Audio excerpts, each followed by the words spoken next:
Ya, banjir hingga kini masih terjadi dan meluas di Kabupaten Karawang, Jawa Barat. Seperti apa situasinya? Sudah ada Anan Suryang yang akan melaporkan langsung dari sana. Anan, silakan dengan laporan Anda.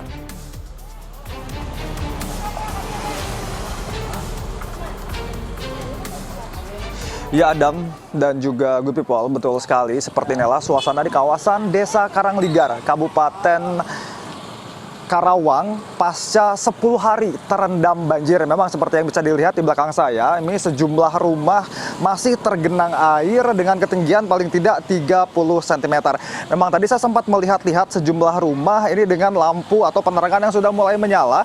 Ini ternyata diakui oleh sejumlah warga bahwa air yang berada di kawasan ini pasang surut, dan memang beberapa di hari-hari tertentu ini kemudian mengalami surut, kemudian juga di hari-hari lainnya ini kembali meninggi. Seperti barusan juga sayup-sayup saya mendengar teriakan dari sejumlah warga yang bilang cai naik deui, yang artinya air kembali naik. Dan memang jika kita melihat pada tanggal 20 Januari warga yang berada di kawasan Karangligar yang juga memiliki sejumlah area petak-petak sawah ini seharusnya dijadwalkan untuk melakukan panen raya. Namun karena banjir yang terjadi dan sudah merendam kawasan ini hingga 10 hari, ini mengharuskan akhirnya warga mengalami gagal panen. Dan saya akan ajak Anda untuk berbincang dengan salah satu warga bernama Pak Olih. Pak Olih bisa bergabung bersama saya, Pak?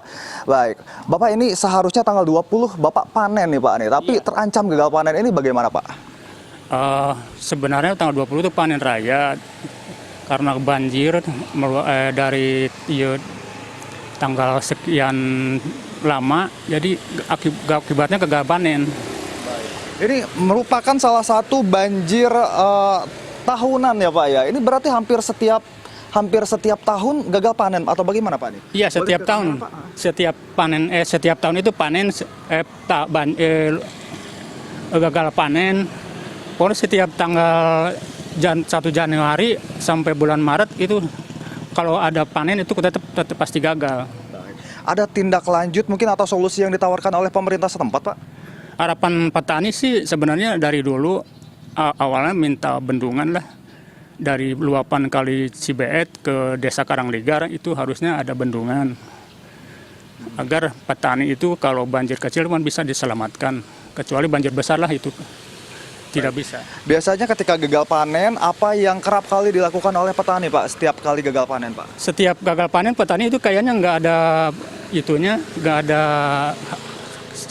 jadi tiap panen itu panen itu maunya tanam terus karena nggak ada kerjaan mungkin.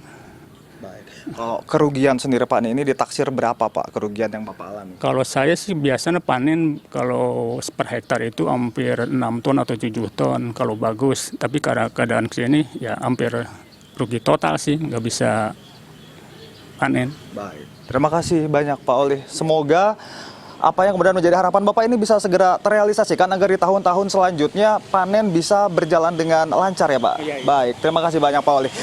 Ya, good people, dan juga Adam, itu tadi perbincangan saya dengan salah satu warga, dan memang akibat atau dampak dari banjir yang kemudian terjadi, ini paling tidak ada 2.298 jiwa yang kemudian harus mengungsi dari 778 kepala keluarga. Memang dari sejumlah kawasan di 4 kecamatan ini sejumlah banjir sudah mulai surut, namun memang ada beberapa kawasan, salah satunya adalah Karangligar, yang masih memiliki ketinggian air yang cukup tinggi, sehingga warga di kawasan Karangligar masih harus mengungsi.